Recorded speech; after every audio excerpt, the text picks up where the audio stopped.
Metroid Prime 3 frustrated me more than any of the prior games in the trilogy, and yet it still managed to blow me away. This is my first time playing through this game, and for those of you that are new to my channel, I recently finished Metroid Primes 1 and 2 as well. So when I say that this game feels different in ways you wouldn't expect, it's not nostalgia talking, but instead experiences that sit fresh in my mind. Corruption is a roller coaster full of rough starts, uneven middle sections, and an ending that falls just shy of greatness. With high highs and lower lows scattered sporadically throughout this game, it still captures just about everything I love about the series. I'm Chris of Nosa Gaming, and this is a discussion on Metroid Prime 3 Corruption.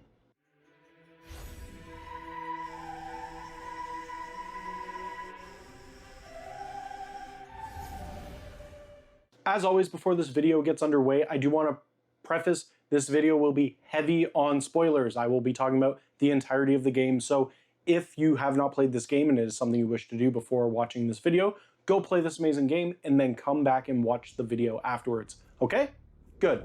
This game starts off in a different way from the first two. Samus arrives at the Galactic Federation ship Olympus for a briefing with Admiral Castor Dane as well as 3 fellow bounty hunters, Rundus, Gore, and Gendrea. Having Samus interacting with actual living people, the soldiers in the Galactic Federation, and even the bounty hunters is a massive tonal shift that shows this game will have you feeling anything but isolated. I believe this is our first contentious part of Metroid Prime 3.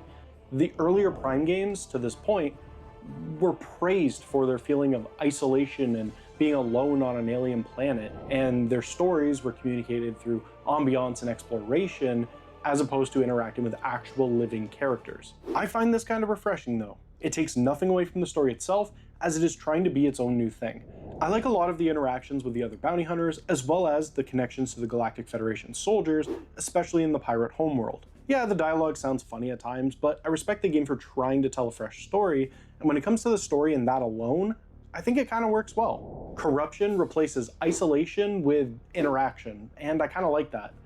Here's your mission briefing, go and accomplish it. With this game being segmented across multiple planets as opposed to one, I figured the best way to cover the positives and negatives of this game was to go planet by planet and simply address things as they became prevalent through the game. Similarly to how linear the game can be at times, so will this review. Which brings us to our first level of the game, the planet Norion.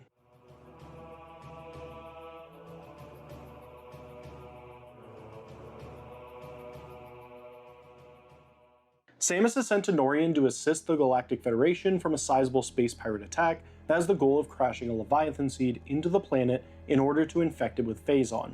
Samus and the band of bounty hunters need to fend off the attack and turn on 3 generators in order to get the planet's defense shield back online. The premise of this mission is strong and it makes sense, but the issues begin immediately upon touching down on Norion.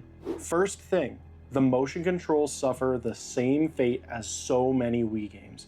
Just because you can make things motion controlled does not mean you should. The aiming is the best thing they could have done for this franchise. In a similar way to how other Wii games take that dual analog game, such as let's say Pikmin for example, and gives it motion controls through aiming with the Wii remote, this game becomes 10 times better in the feel department over the original GameCube games because of this. When you have to pull a lever and move and push it back down, or twist and pull to open a door or a handle, or use a nunchuck to throw and pull shields or open doors, the charm and appreciation I have for the motion controls quickly fades. Just because you can make it so these interactions feel more immersive by performing the actions themselves, they quickly get tiresome, and when they don't work as intended on the first try, I quickly get pulled out of the game and I grow frustrated. I think the way that the motion controls work in this game perfectly encapsulates my feelings on the game as a whole. They constantly take something great and they just add something to it or take something away that makes it a little frustrating, a little annoying, and just not as good as it could be. This pushing and pulling is constant throughout Metroid Prime 3. If you watch my Metroid Prime 2 Echoes video, I mentioned that the first areas in both GameCube games, being the Chozo Ruins and the Agon Waste, were my least favorite areas in each of those games, since upon entering them for the first time, they feel too similar to the hub worlds of Talon 4 and the Temple Grounds respectively. This is just how I feel initially though, because eventually both of these levels open up and separate themselves from the hub worlds. Getting back to Norion, you go from a Galactic Federation ship directly to a Galactic Federation base. which would be fine and on par with the other levels if it had opened up into other environments on the planet. Sadly, it doesn't, and it leaves this level feeling super forgettable, as it just feels like an extension of the Olympus early game. I mentioned earlier that Metroid Prime 3 is like a roller coaster with constant ups and downs. So what is the up or good moment that we find on Norion? It's Meta Ridley. What an absolutely incredible boss fight to kick off this game. When the fight first started, I was so caught off guard in the best way possible. I know it was close to the end of the mission, but still, the fight began so suddenly, and being dragged down into the shaft to the planet core, and the whole sequence, just in its entirety, was cinematically beautiful. It's not a hard boss fight by any means, but it's the first major fight in the game, so difficulty-wise, I guess that checks out. It's corruption in a nutshell. It's stunning, it's cinematic, but it's also way too easy. After defeating Meta Ridley, but before hitting the planet's core, Runda swoops in and rescues Samus. We fast forward a bit, and all 4 bounty hunters were infected by Phazon at the hands of Dark Samus. These infections affect everyone differently, and we awaken a month later to discover that Runda, Score, and Gandrea, they went off and explored other planets that were infected by Leviathan seeds before they lost contact with the Galactic Federation. Samus, on the other hand, having a greater experience dealing with Phazon, was able to purge her system of the excess Phazon, and with the help of the Galactic Federation, she learns how to control and use it to her aid. Hypermode, as it's called in the game, is another example of something that is an excellent idea and ends up just being a disappointment due to poor execution. In Metroid games, power-ups are what push the excitement forward. New beams, missiles, movement options, and suits all show physical points of progression. Hypermode, from a story point of view, is perfect. It expands on Samus's relationship with Phazon and her connection to Dark Samus, and now she is being tasked with learning to harness the powers of it to defeat the space pirates. The only problem here is that Hypermode might be the most unbalanced power-up in all of Metroid. Not because it's weak, but because it removes choice. Throughout the game, you get Hypermode versions of all your standard power-ups: your beam, your charge shot, your missiles, power-up bombs, and your grapple. Combat-wise, the beam is strong, but the charge shot is the most broken thing ever, turning any difficult enemy or boss into a complete walk in the park. Everything else is irrelevant and exists only as ways to push through roadblocks and advance in levels. This became a big problem for me later on in the game, especially on Elysia. I just don't know how they looked at these and thought they were implemented well. Don't get me wrong, I love going into Hypermode and charging up shots to wipe everything in my path, but it is to the detriment of the game, and it's a massive contributing factor in what makes it so easy. By the time we're sent to the next planet, Bryyo, in search of Rundas, Samus already feels stronger than she should, and the game never recovers from it.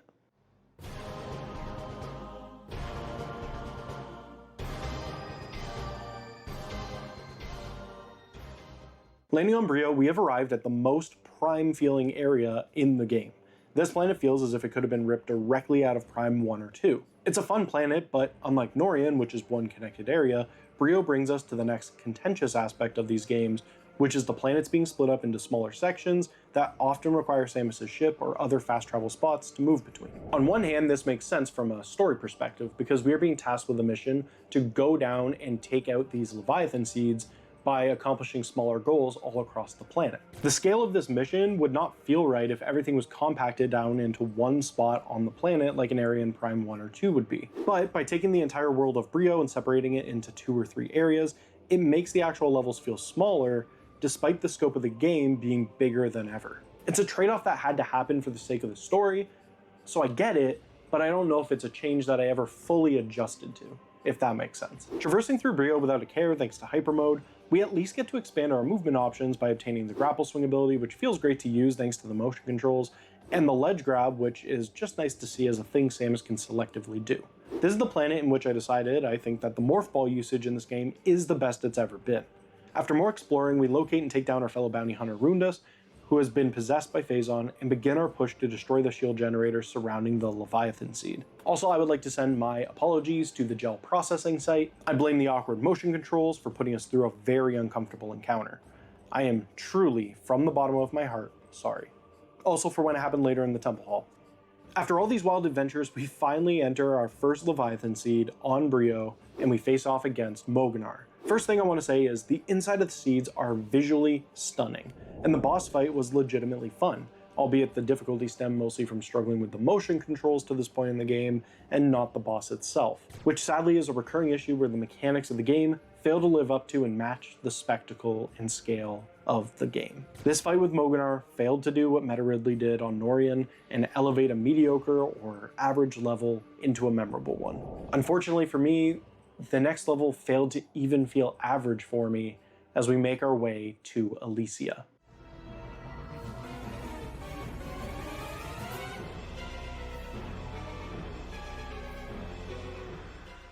Upon taking our first steps into Elysia and finding out it is a town in the sky, I already got super excited because this concept for an environment in a Metroid game sounds incredible. The music and the overall vibe of what I would describe as a solar punk level are incredible and a standout in the series to this point. Elysia to me, beyond the aesthetics though, as we begin to play through it, is just a mess. The layout is rough to traverse at times and uninteresting. The backtracking you do here is beyond annoying, and if it wasn't for the screw attack in Samus' ship, it would be the worst location in any Prime game for me, period.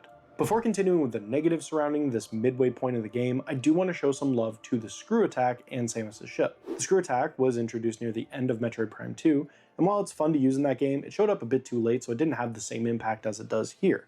In Prime 3, the screw attack is found early during the backtracking mission to Bryyo, and it not only feels great to use, but it's just flat out a lifesaver in Elysia. Samus' ship, as mentioned before, plays a part in jumping between planets, as well as areas on the planet itself. The decision to allow the player to summon their ship in set spots, and use it not only to move locations, but also to save and refill on health and ammo, was excellent. It's a small thing, and I know that in prior games the ship behaved as a save point and a refill station as well, but with the ship being more involved in this game, they could have easily modified how it worked, and I for one am grateful that they didn't. Alright, enough of the positives. Let's get to the moment that Elysia broke me. After a fun fight against Gore, we are tasked with locating the 3 bomb components, and through the use of Samus' ship, we can assemble the bomb needed to blow up the shield protecting the Leviathan seed.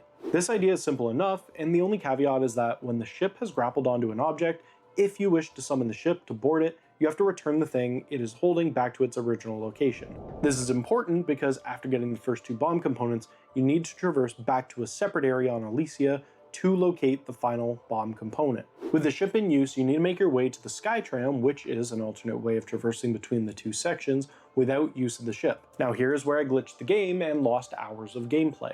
On the other side of the Skytram is a room that has a morph ball passage leading to a door that, once opened, is permanently open. No big deal, right? Surely I had opened it through the natural progression of the game before getting to this moment. Well, remember earlier when I mentioned that the other Hypermode abilities beyond just the beam and the charge shot are a bit forgettable? The door you need to open has a slot to enter as the morph ball, and when you're in the slot, the door opens revealing a bunch of phase-on bulbs, I guess. You're supposed to enter Hypermode here and use the power bomb attack to shoot phase-on at the bulbs, permanently destroying them. Because the game never meaningfully teaches you to use the Hypermode abilities outside of combat, I unknowingly skipped a required step, permanently locking the door behind me as I glitched my way just past the phase-on. But now, when trying to traverse back, the door is sealed shut as the phase-on was not removed.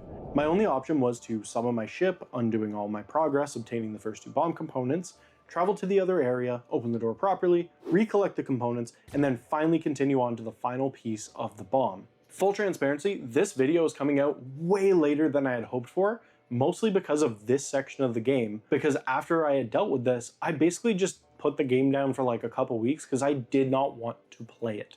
After finally getting through the slog, we make our way down to the seed with the bomb in place. We fend off a challenging onslaught of space pirates, and we take down the next major boss, Helios, which was significantly more fun than Mogunar, but it still doesn't live up to the excitement and hype of the first Meta Ridley fight. After everything Elysia promised me visually, I'm at an all-time low in terms of my feelings towards the game at this point, as we make our way to the final planet in the game before the end game, as we make our way to the pirate homeworld.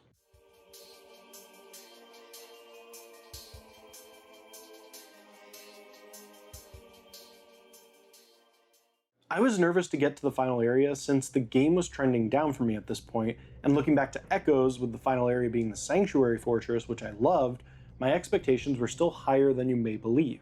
Even with some of my issues with the phase-on mines in the original game, the final areas of both Metroid Prime 1 and Metroid Prime 2 Echoes were the best in those games respectively. I loved the Sanctuary Fortress, and the phase-on mines was the strongest in the original. So my expectations and what I had hoped for the Pirate Homeworld were just that. I expected it to be as strong as those, if not more so, because this game had let me down so much up to this point. So did it deliver? 100,000% it did. Stepping out of the ship and into enemy territory was such a great idea, and it perfectly aligns with the mission-based story. We've now protected Norion, we've rescued Bryyo and Elysia, and now we are taking the fight to the space pirates in their homeworld. With the acid rain falling from the sky, the deep reds running throughout the planet, and similarly to the Sanctuary Fortress, it's a high-tech, futuristic fortress aesthetic that is simply incredible. Aesthetically, I love this level so much that if we were just talking about aesthetics, I would probably say this is my favorite level in the entire original Metroid Prime trilogy. Strip away the bosses, gameplay, whatever, just aesthetically, this is it. This is peak Metroid Prime for me through the first 3 games. One of the best changes this game made was with the visors. I found the visors in the GameCube games to be clunky at times, and in this game they simplified them down to the standard scan visor, the ship visor, which allows you to control and summon the ship, and finally the X-ray visor, which is acquired in this section of the game. The way they combined the thermal and X-ray visors together was a great decision, and being able to use this new combined view to solve door locks was actually pretty fun. Some of the highlights, again, however, are the Morph Ball section of the game, which I mentioned before, that are now paired with the Spider Ball upgrade, which we finally acquire after backtracking to Elysia, after we defeat Gendrea in the Pirate Homeworld and get the Voltage Grapple upgrade. Whew. The Spider Ball works the same as before, but with the Morph Ball sections being so much better and interesting, it elevates an already great point in the game, and it even does the unthinkable, and it adds value back to Elysia. When I was dragging my feet through the rest of Elysia, there was one place on that map that stood out to me and I actually made a note of, and that was the Chozo Observatory. This area on Elysia had a significant amount of Spider Ball tracks leading up to bomb slots, some of which were lit up. I figured this was going to be important later on, and once I acquired the Spider Ball, I went back there to discover that by using the Spider Ball, you can access completed maps of each planet. The maps show you where you found upgrades as well as where the ones you missed are located. On top of that, they give some lore to the planets of the prior games from Talon 4 and the Aether, which I thought was a cool touch. I lit up upon looking at my map screen after I had gone to the Chozo Observatory and realized what it is I had just done for the rest of this game, and this playthrough. This game felt super linear, and to this point I had no drive to want to go back and backtrack for optional power-ups to break up the pacing of the main story missions. That is, until this moment. Getting an in-game cheat sheet to where everything I missed was, I wanted to stop progressing in the story and actually go back and attempt to 100% the game to the best of my abilities in terms of getting all the upgrades and whatnot that I had missed. And honestly, to this point, this was the most fun I had had during the game. Having these map updates gave me the will to sit back and just explore with a purpose. And after a few hours of relaxed fun, I was ready to head back to the homeworld and finish the game, with a whole new motivation behind me. Returning to the story, I was able to progress and acquire the Plasma Beam, which had a really good mini-boss fight that offered a decent challenge due to me tanking my health while I figured out what to do. Another quick positive from this planet is the use of all the train stations and access points to get around more effectively. These allow Samus to stay more grounded longer and not have to go back to the ship constantly to switch between areas, so shout out to the pirates for developing an effective transportation system. Eventually you meet up with Admiral Castor Dane yet again, and you fight through the last defenses of the pirate army as we arrive at the launch point to get down to the Seed and take on the last boss before the finale. The Pirate Homeworld was the most amazing level in this game, by far. It literally pulled me out of the trenches of misery, and I was so excited getting to this point where we made our way down to the Seed, because I could only imagine what the final boss fight was going to be. In Metroid Prime 1, you had the Omega Pirate. In Metroid Prime 2, you had Quadraxas. Both incredible boss fights that elevated the amazing levels that they were placed in. So who are we met with when we get down to the Leviathan Seed? You're kidding. It's just Ridley again. Why? Yep, just Ridley, although at least it's the Omega variety, I guess. I don't mean to sound dramatic, but what a letdown. The boss fight itself has nothing wrong with it. It's challenging, but not too bad. There's variety, but why Ridley again without good reason? For such a high point in the game, I was hoping for something more special to match the rest of the Pirate Homeworld. Well, we report back to the Admiral after defeating Omega Ridley, and we learn that they have found the source of Phazon on a faraway planet, conveniently called Phase.